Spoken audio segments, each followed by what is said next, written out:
जरूरी सूचना है आप सभी स्टूडेंट्स के लिए। स्टडी फॉर सिविल सर्विसेज का Android app Google play store में आ चुका है, उसको प्लीज तुरंत इंस्टॉल कर लीजिए।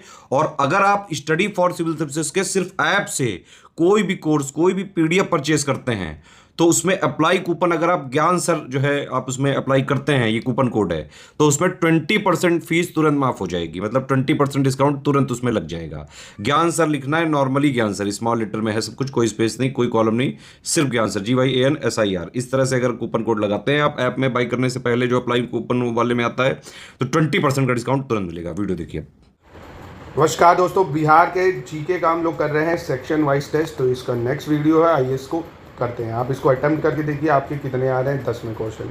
ऐसे ही लेटेस्ट एंड पैटर्न के हम बिहार टीचर्स के लिए आपको 60 टेस्ट दे रहे हैं दोस्तों, जिसमें आपको 36 सेक्शन वाइज टेस्ट मिलेंगे, 24 फुल लेंथ टेस्ट मिलेंगे, मात्र 800 रुपये में लेटेस्ट एंड पैटर्न के। आप इसको अटेम्प्ट कर सकते हैं, इसके एक्सप्लेनेशन मिल जाएंगे।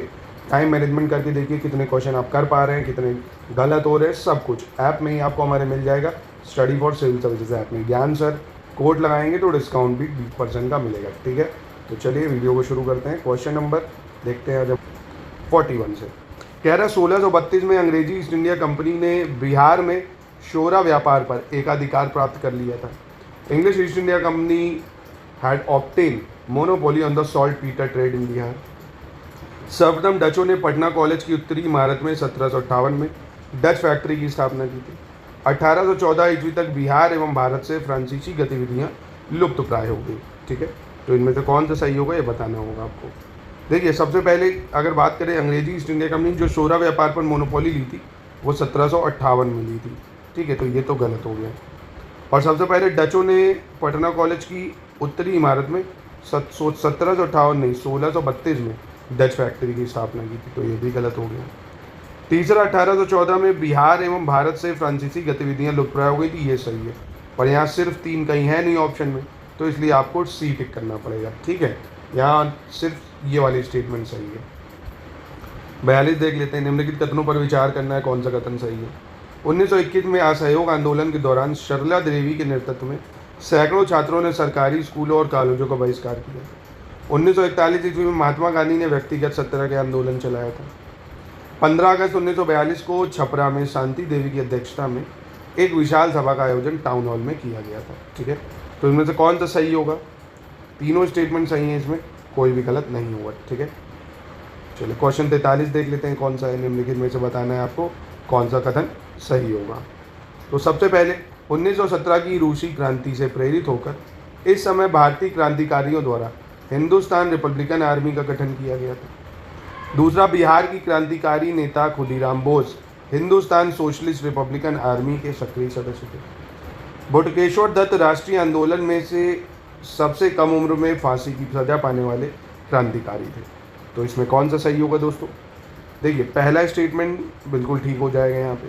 ठीक, दूसरा स्टेटमेंट गलत हो जाएगा क्योंकि बिहार के क्रांतिकारी जो नेता थे बटुकेश्वर दत्त हिंदुस्तान रिपब्लिकन आर्मी के सदस्य थे, तो ये जो है ये यहाँ होना चाहिए था।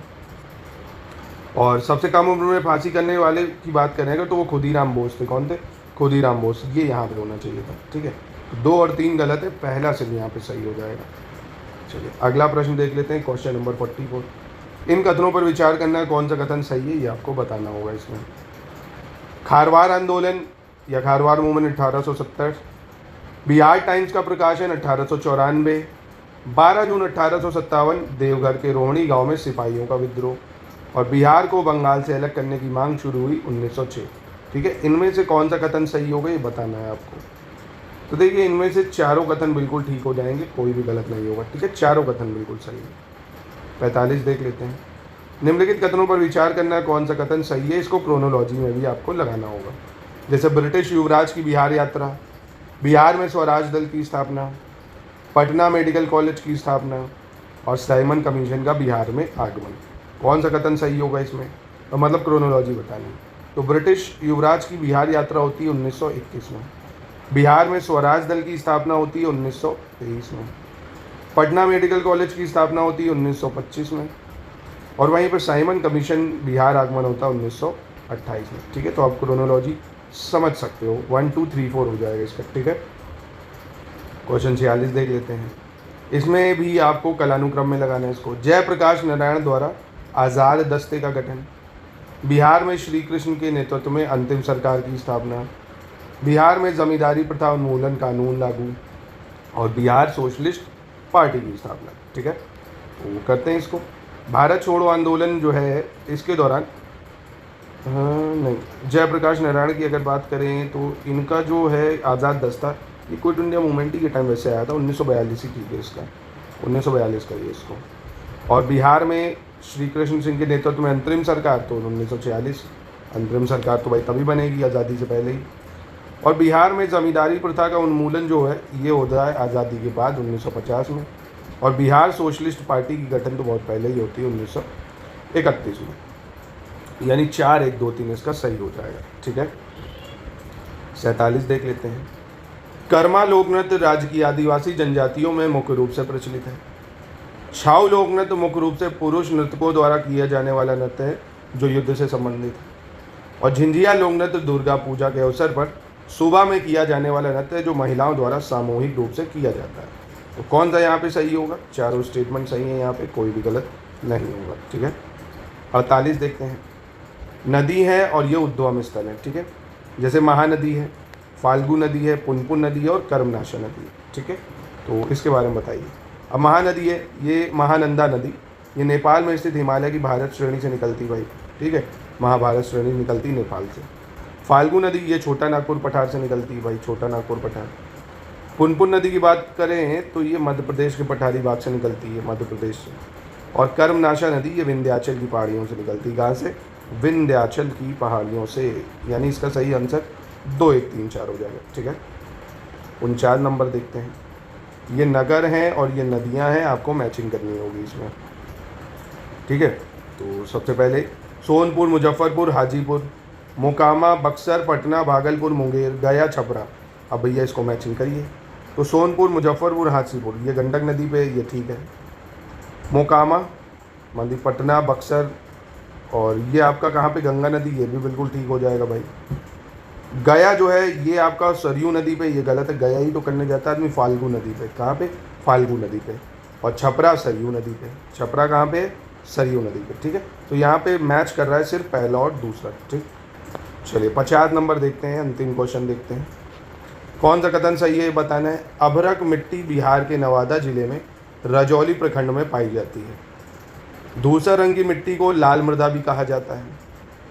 पुरानी जलोढ़ मिट्टी या बांगर मिट्टी पूर्णिया और पूर्वी चंपारण के कोसी क्षेत्र में अधिक प्रचलित है। और कदन्न, नवादा और मधुबनी के पठारी क्षेत्र में पाई जाने वाली लाल रेतीली मिट्टी में उगाए जाते हैं। तो कौन सा सही होगा यहाँ पे? देखिए, तो पहला तो ठीक है, mica soil is found in Rajauli block of Nawada district. Grey coloured soil is also called ताल सॉइल, ये भी सही है। तीसरा स्टेटमेंट गलत है क्योंकि ये पूर्वी चंपारण में नहीं पाई जाती, ये सहरसा में पाई जाएगी, है ना। पूर्णिया ठीक है, और सहरसा के कोसी क्षेत्र में अधिक प्रचलित है। और मोटे अनाज अगर इसकी बात करें हम लोग, पठारी क्षेत्र में पाई जाने वाली लाल रेतीली मिट्टी है कदन नवादा, ये भी गलत हो जाएगी क्योंकि ये कैमूर क्षेत्र में पाई जाएगी, कैमूर और रोहतास के पठारी क्षेत्र में। तो यानी सिर्फ यहाँ पे कौन सा स्टेटमेंट सही हो जाएगा? पहला, दूसरा। ठीक है, तो आप देखिए दोस्तों, आपके 10 में से कितने नंबर आ रहे हैं कमेंट बॉक्स में बताइएगा।